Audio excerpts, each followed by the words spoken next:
So I'm trying to get out of Haiti and I can't. There's no buses. The roads are all blocked. And there's no planes. And nobody wants to drive over there because they said it's too dangerous. They're shooting at the vehicles. And there's roadblocks with burning tires and all this other stuff. So I need to go. I'm gonna leave one way or the other. I looked at my route. If I walk, it's about 7 or 8 hours walking. And I have a pretty heavy backpack, so I don't really want to do that because I'm gonna be at a significant disadvantage physically. So I might try to piecemeal together a bunch of these taxi guys on these bikes. I'm trying to get one to take me, but they don't want to take me. They said it's too dangerous. And they want $500 to just take me like pieces of it. It's only an hour and a half drive. You know, on a bike, it'll take like an hour and a half. So it's not that far. So they're trying to work me, but even though they still don't want to go. So I'm going to try to keep negotiating with them and see if I can work out a deal so I can get across. I have a flight out of Santo Domingo on Thursday. So I need to bail. It's Tuesday. I'm about a 10-hour drive from where I need to be. So I need to go. I need to get out of here soon. So I was thinking about leaving like at 2 in the morning, like start walking. Because it seems like everybody goes to sleep early because there's no electricity here. I can walk in the dark. Then I'll be over there by like 9 o'clock in the morning at the border. So that's probably what I'm going to do unless I can get a ride. So if I don't get a ride, I'm going to walk. And I'm gonna just leave really early in the morning. So I just got out of Haiti and no, I had to bail. It was really crazy. You know, I respect people and countries and all that stuff. People are all the same. And I've been to every country in Asia, every country in the Americas, you know, South America, Central America. I've been all over Africa. I've been in every European country and most of the Middle East, etc. And yeah, I never seen anything like Haiti before. You know, Ethiopia was kind of rough, and North Korea, I only went to the border, and you know, they don't let tourists see all the crazy stuff that they do over there. So I'm sure that place is much worse. But you know, there's really nice people in Haiti. Like 99% of the people are really cool, and it's really unfortunate the situation that they're in. I can't believe that, you know, the circumstances have worked out this way for them. It's very unfortunate. You know, France, they got their independence from France basically, and then they made up this crazy deal where Haiti had to pay reparations to France with interest, and it took them like over 100 years to pay it back. I mean, so they got screwed. They haven't had any money. They've been broke, and that's why they're such an impoverished country. So it's not totally their fault. It's really, I mean, U.S. is not innocent either. We do stuff like that also, but it's really not cool what France did to Haiti. They left them, you know, completely undeveloped, and they got a huge population problem. They got environmental problems. You know, they got a lot of issues over there. And, you know, I thought it'd be cool to go visit for a few days and chill. And no, man, it was not cool at all.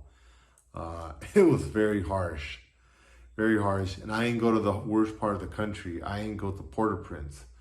They warned me everywhere, do not go to Port-au-Prince. In fact, they told me I can't even go. They told me I'll get kidnapped. The gangs took over most of the major roads. They're covering all the beaches. I can't even go to the beaches. I thought I'd go to Cap-Haïtien in the north, which is supposed to be a lot more chill.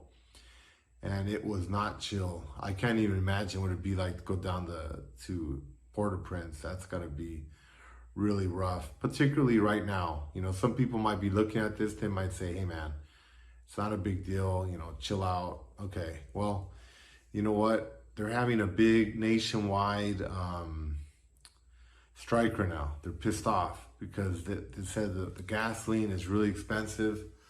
I was being told by the people it's like $30 a gallon, which is a lot of money. It's really high. Obviously, governments have no control over that, and there is a lot of inflation all over the world right now. and gas prices are high all over the world right now because of the Russians and their pernicious war against the Ukrainians attacking the, peaceful country. But anyway, that's a different topic. So it has a trickle-down effect. So it's causing instability throughout the world. The Middle East, African countries, other Latin American countries. There's a lot of instability in the world right now, which started with COVID and is getting compounded with this Russian war. So it's causing the whole world to have a lot of issues. Now, I went over to negotiate with these guys. People were telling me they wanted like $500 to get me out of the country. I couldn't leave. I was trying to get a flight. Airplanes are down. Airports closed. The bus I tried to get into, the bus I came in the country, we got like taken hostage basically by a gang. And then they asked us for money. We took up a collection. We gave them some money, and then they said no. They wanted $600. After we gave them a bunch of money, I don't know how much they gave them. They probably gave them like $50 or something. Probably wasn't very much, but so we got stuck there for like, I don't know, 5 or 6 hours till the cops came and broke us out. And then I made some videos of that. So that's crazy. ¿Ustedes han visto esto otras veces? Sí. Primera vez. ¿Eh? Ah. ¿Y por cuánto tiempo dura la huelga? All right, so then they broke us out, and then I got the driver's number. I got all the people's number with the, Caribbean Tours Company, whatever. And we were texting. And then they tell me, which they didn't tell me before, that the week before they came in and they got stuck for a whole week. They couldn't leave. They usually have like 2 bus trips a day. So that's usually a 24-hour turnaround. And they said they couldn't leave because they were doing the same thing last week. They're burning tires in the road, burning furniture, shooting at the cars, throwing rocks, all this crazy stuff. So they tell me that they were going to take a break on Sunday. It's like, what? It's Monday, dude. What the hell? I said, yeah, I don't think we're going to get out of here till like Sunday. So the next day rolled around, same deal, those fires everywhere. I hired a tour guide to take me around the city in his car. He was pretty cool, but he was supposed to tour me around for 3 days. And after about half a day, he told me, hey, you know what? There's nothing else to see. I can't take you anywhere else. Gas prices are too high. I was like, what? Well, I already paid for this. He's like, well, whatever. So I said, you know what? I don't need any more chaos, man. I just paid him. So I just kind of went on my own. I went over to negotiate with these guys here, and here. No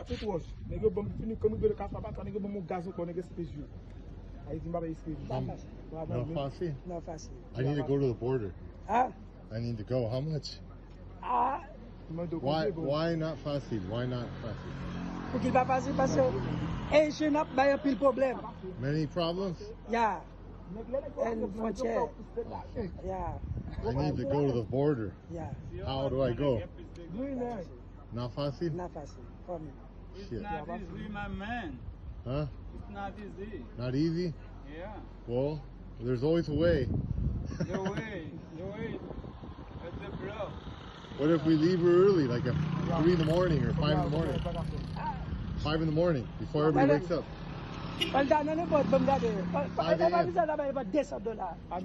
Oui. Oui? Et pas facile. 5 a.m.? 200 money. Oh, that's a lot. $200. For Jen and Haitian. $200. Yeah. That's a lot. $200 Too much.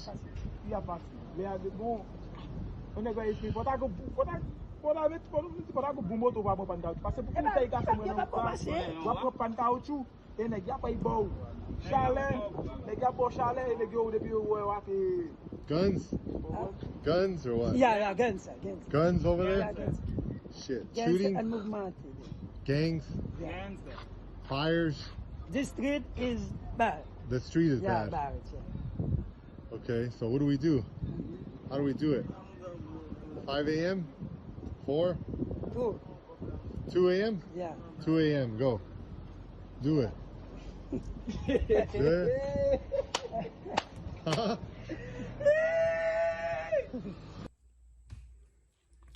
So basically, even the drivers were scared. They were telling me that if I try to go to the border, which is only an hour and a half away, so I was just gonna walk, we're gonna get shot at. Because basically, as you go through the neighborhoods, the gangs, they burn tires and they burn wood, and they're very destructive. I mean, again, 99% of the people here is super cool, but these gang guys, very uncool, man.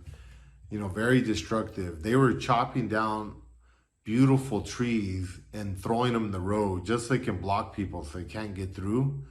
But they're sacrificing a tree. I mean, beautiful trees, just so they could block people for a couple days. I mean, the tree probably took 20, 30 years to grow. I don't know. Not cool. So they told me that when we go through, not only is there a physical barrier, which you've seen in some of the videos I posted, but if the cops aren't there, the gangs come out. And if you try to move their stuff, they beat you up, they throw stuff at you, they shoot you, they rob you, whatever. They get pissed off.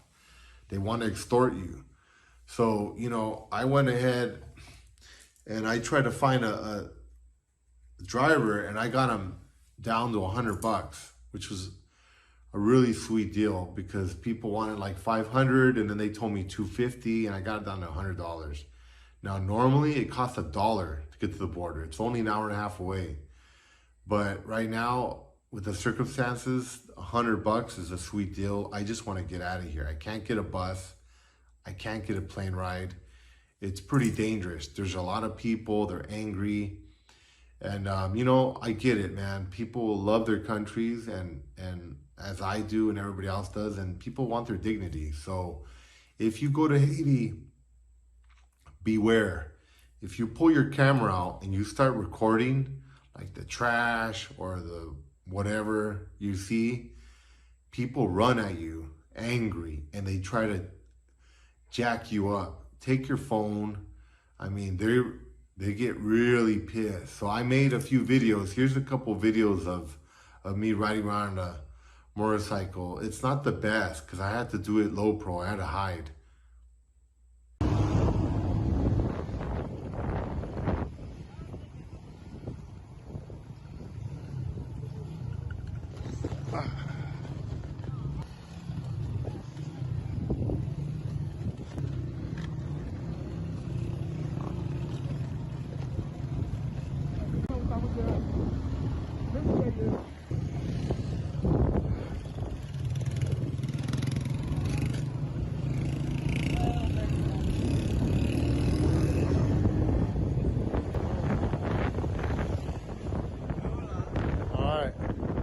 Here's the first roadblock. If you pass through it, people get pissed off. They start shooting at you and shit. There, go. That gives you a little idea what the landscape is. There's just a lot of trash and no one's picking it up, so people are just dumping it everywhere. There's stuff burning all over. There's just a lot of poverty, man. It's really sad. Not very sad. And, you know, there's a lot of young men. There's a high population density, and these young men are angry. And, you know, they see someone that probably has some cash, you know, some dude like me with a nice, you know, USC shirt on or whatever. And understandably, you know, they want to extort you for some cash. So people saw me, oh man, they start running like towards the motorcycle, really scary, like they're gonna tackle, and they're screaming, and I don't know what the hell they're saying, but the guides obviously knew. So they told me, dude, put your camera away. I'm like, oh shit, all right. So I put my camera away. So here we are, we start, I mean, that's an unnecessary risk.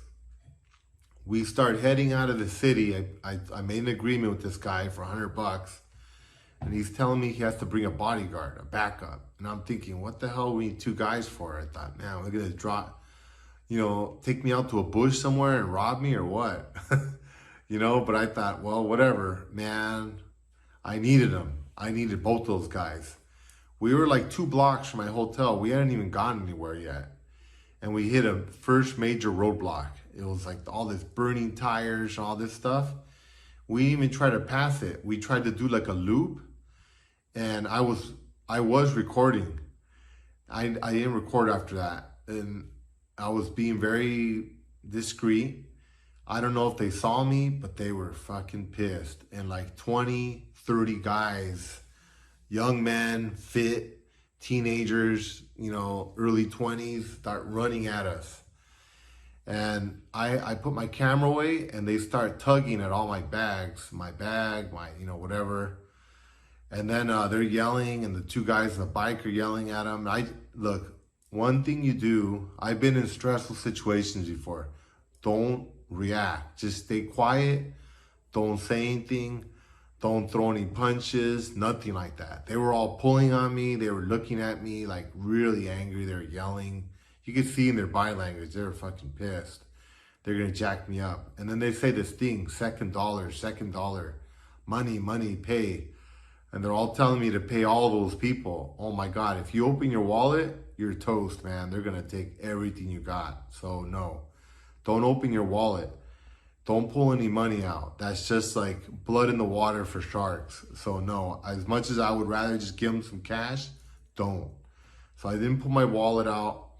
They start pulling me, like 4 or 5 guys, pulling me off the motorcycle, all right?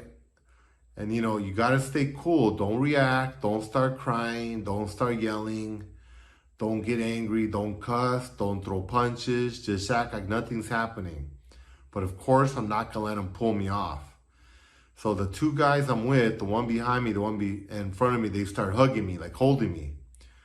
So they can't pull me off. And that was working for a little bit. So then more guys started pulling. Remember, there's like 20, 30 guys. It's a whole crowd all around us. And then I started hugging back the guy in front of me, the driver, so he couldn't lift me off the motorcycle. So then they kind of started lifting us off. And I was, you know, I'm 6'2", 200 pounds. So I'm not that easy to move either.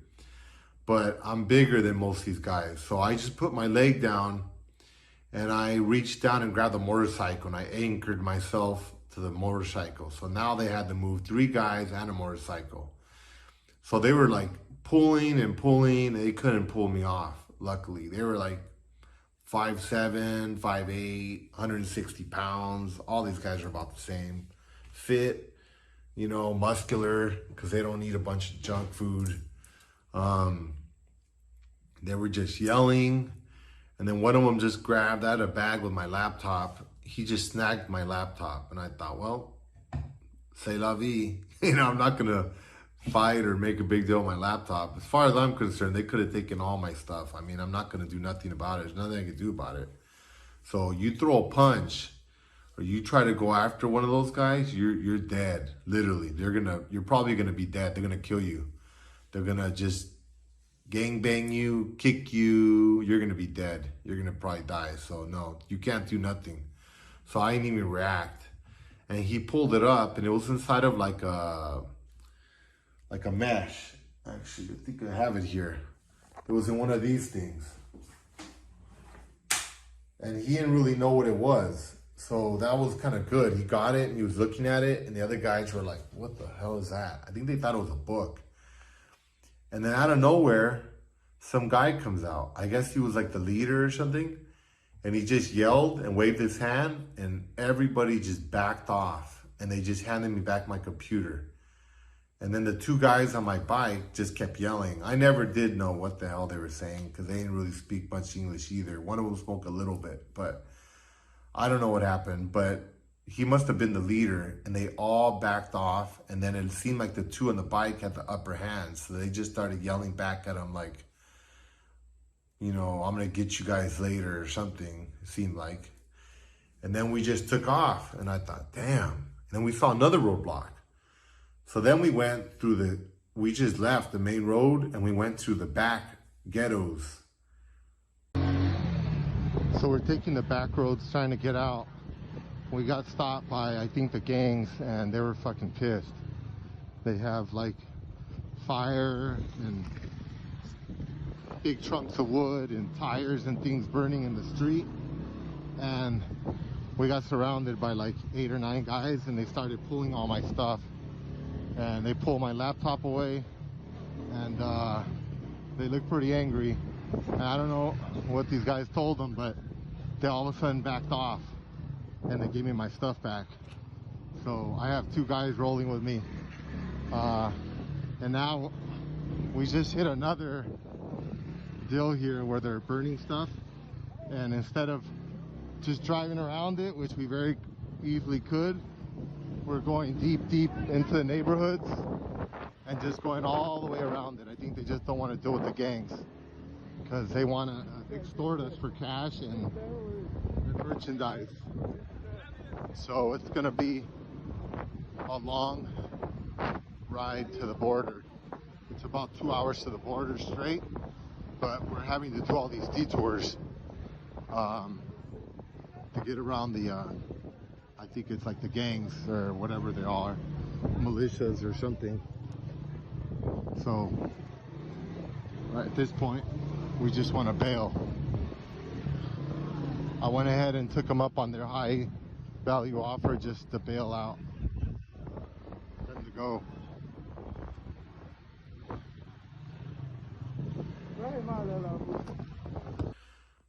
Okay, so then we went through all these damn things, and then they were like, oh, we're good, man, we're good. We got through the main town and we got through all the roadblocks by going through all these different neighborhoods and stuff, you know? And even still, people were still running out there getting kind of pissed and stuff because they knew what we were doing. And they don't want you circumventing the roadblocks. They want everything to be paralyzed. They want there to be pain and people to like protest against the government. But I mean, the government has no control over gas, so it's kind of futile. You know, it's just doing more economic damage to themselves, shutting things down because there's no commerce, you know?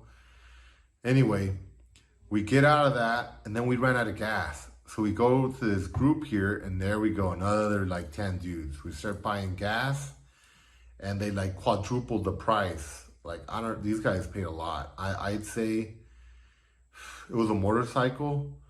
They probably bought like half a gallon, I'd say, of gas. And I think the guy paid about 40 bucks for it. You know, so that's like $80 a gallon. He paid a lot because they kept saying second dollar and they were yelling, they're pointing at me and stuff. And I guess because they were transporting me, they were charging them more. And then I made the mistake. I thought, well, here, I'm just gonna give him some money. I reached for my wallet and the guy goes, no, no, no.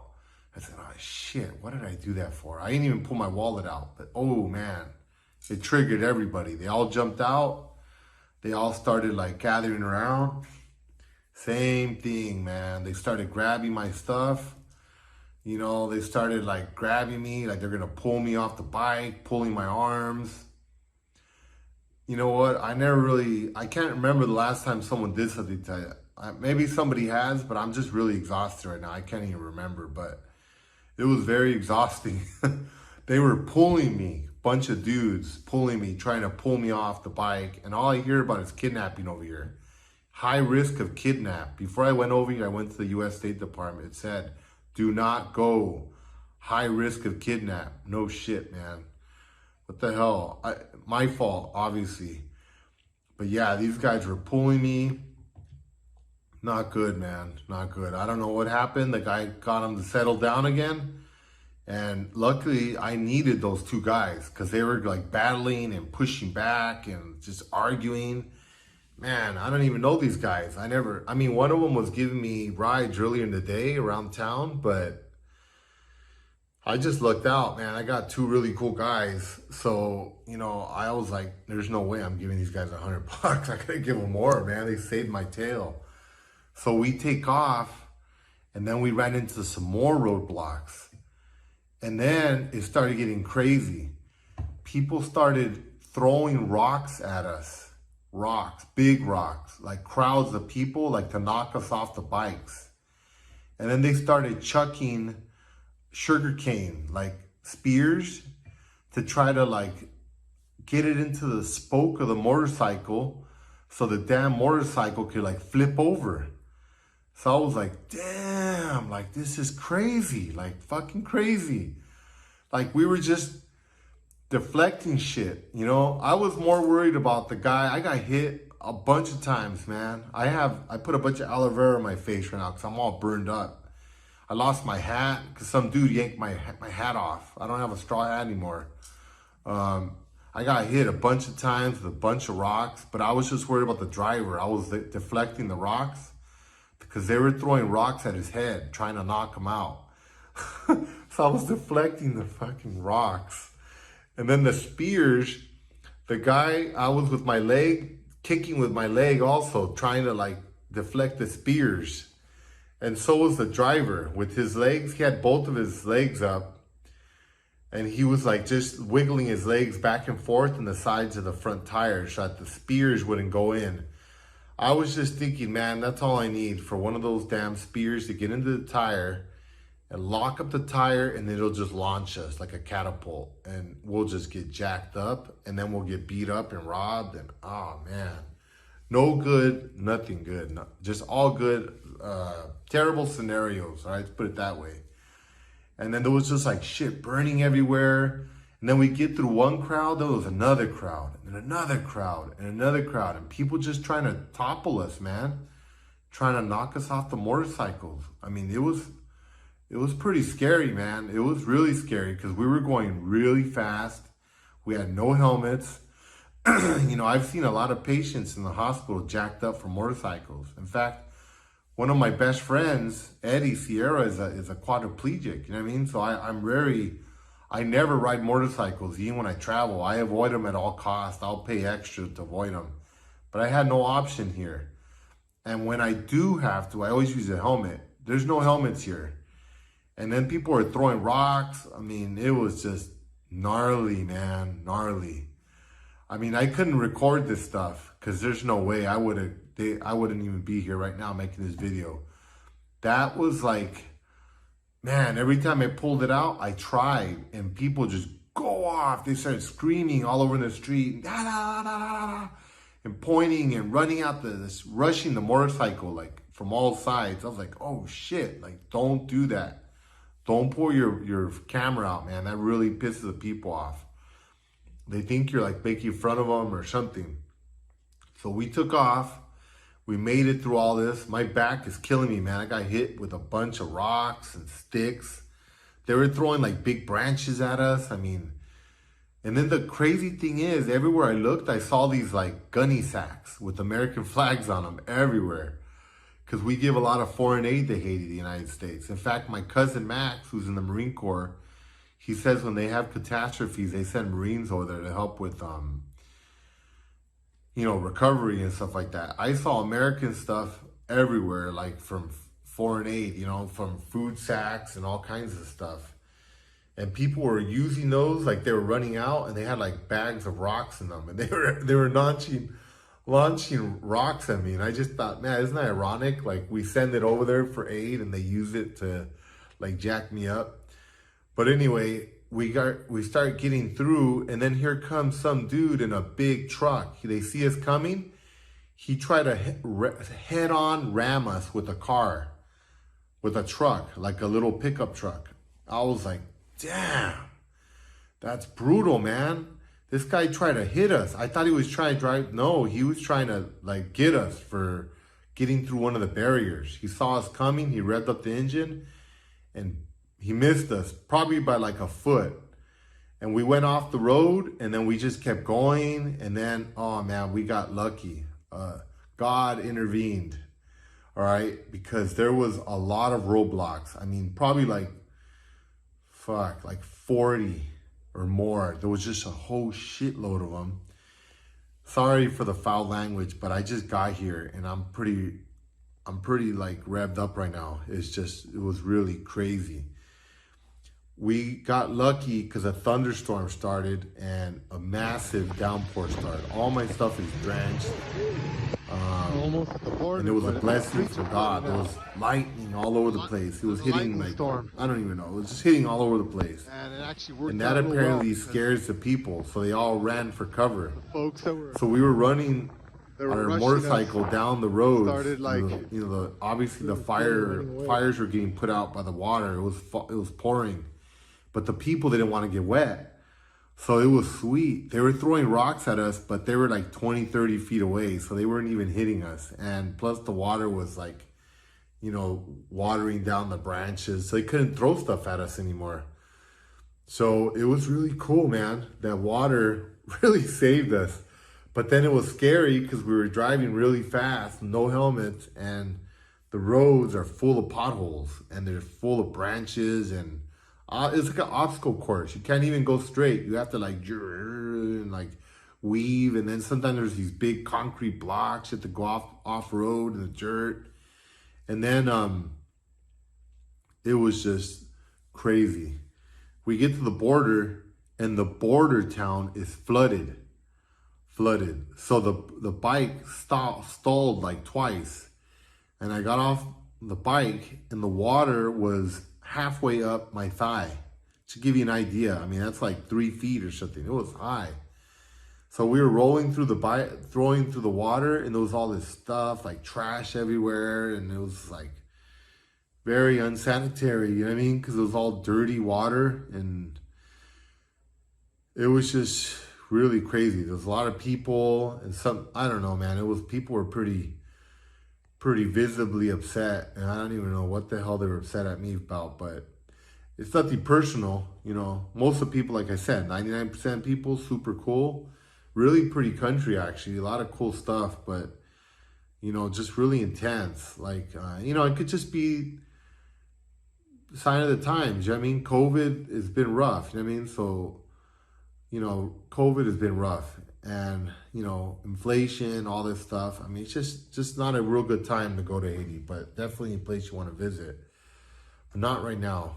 I wouldn't recommend it, man. Then I got to the border, and I was just like, damn. So I hooked these guys up. I had some extra iPhones that I use for traveling, and I hooked them up. I gave them both an iPhone. They were like, whoa, iPhone? I go, yeah, man. This is your tip, dude. Here's a charging cord each. And they were like, damn. Here are the guys. Here, you can splice in their picture right now. You know, we're all smiling, but nah, it wasn't fun, man. And I'm sure if I wasn't with those guys, you know, God bless those 2 young men. Hopefully they're cool. I'm sure they're cool. I saw other people rolling, and there was no problems. It was more me. And I was wearing a ski mask, so you couldn't see anything. You couldn't see my neck. All you could see was like a little sliver of my mouth, and I had black shades on, so you couldn't see anything. All you could see were my hands. You know, but I still stick out because I'm 6'2", I'm pretty tall, and I'm sticking up above these guys, you know, and then my clothes, you know, my USC stuff, probably not, you know, the best thing to wear. Try to keep a low profile, but I didn't have anything else. So fight on USC, by the way, for going 2-0, starting the season. But yeah, I'm looking forward. I'm just gonna, I think like my friend Mike said, I'm all Latined out, man. I was in Colombia, in Cali. And Cali is one of the most dangerous countries dangerous cities in the whole world. And, you know, my ex-girlfriend got beat up over there. Her and her boyfriend robbed, apparently. My spiritual healer lady told me. And some other people I talked to over there, the lady at the front desk told me she got beat up by 2 guys in the street the day before, and they robbed her. She was all full of bruises. I mean, I don't know, man. I was in Panama, then I was in the Dominican Republic, now I'm back in the Dominican Republic, and everywhere I go here, they tell me I'm gonna get beat up, I'm gonna get robbed. It's just, I'm ready to go home. I'm gonna go back home. I'm gonna have an In-N-Out veggie burger in LA, and I'm gonna go swim in the Echo Park pool, and just like chill out in the tranquility, you know? You know, these trips are nice. You learn some interesting things, and you learn to be gracious, you know? And one thing I realized, like just seeing those cops when I was in Haiti, fighting through those barriers with people shooting at them with bullets and throwing rocks at them, and they were clearing stuff out so we could get through in our bus. I mean, for all those people that are against cops and, you know, talk about defund the police and all that stuff, that's insane, man. Cops, that's a selfless job everywhere in the world. Especially the United States, you got all these people there that are entitled, and, you know, no, man. You know, much love and respect to the police everywhere. Because everywhere I've been, sure, some countries there's people that are corrupt and all this other stuff, you know.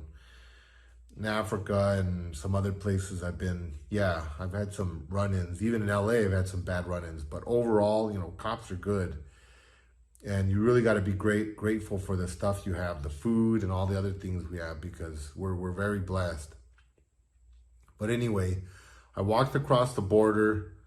Some other dude helped me, you know, for backup, because there was a bunch of people rushing me when I was trying to get across the border.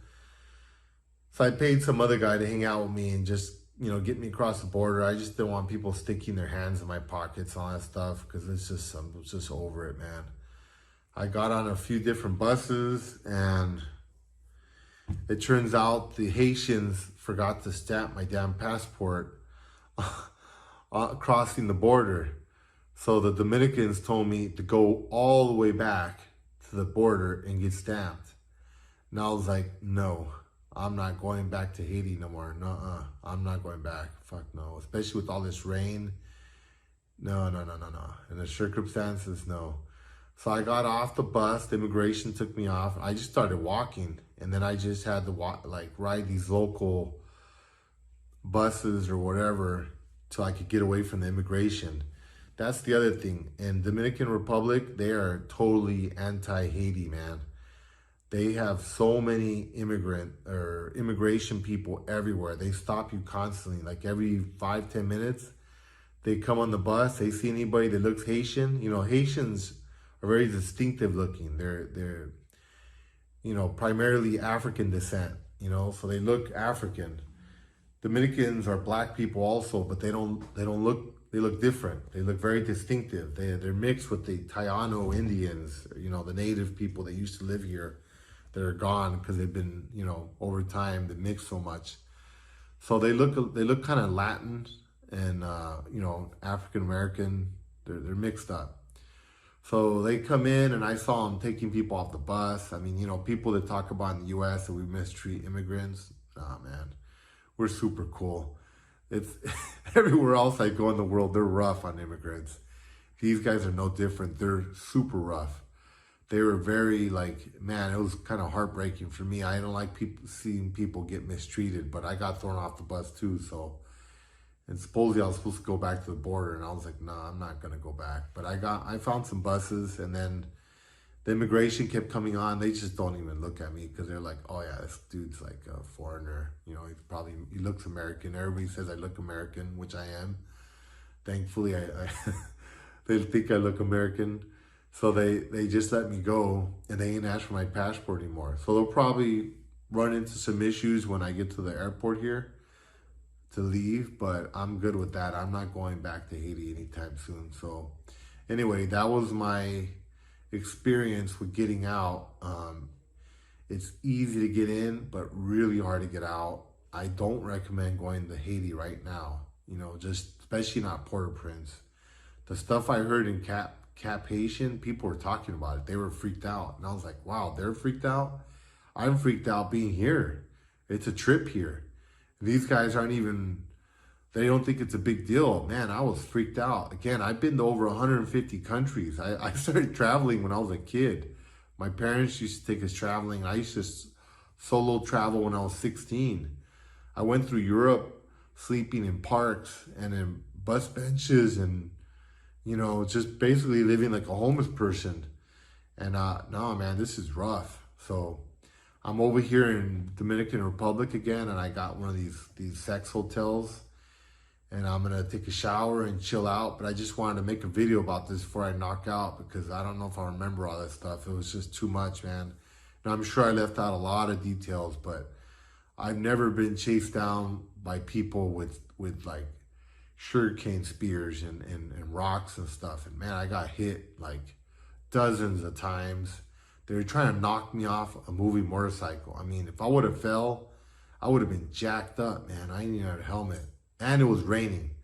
So anyway, all right, thanks for watching. And, you know, again, just keep an open mind. People are the same everywhere. People are cool everywhere. People are nice. All countries are cool. Haiti's no different. It's a nice place.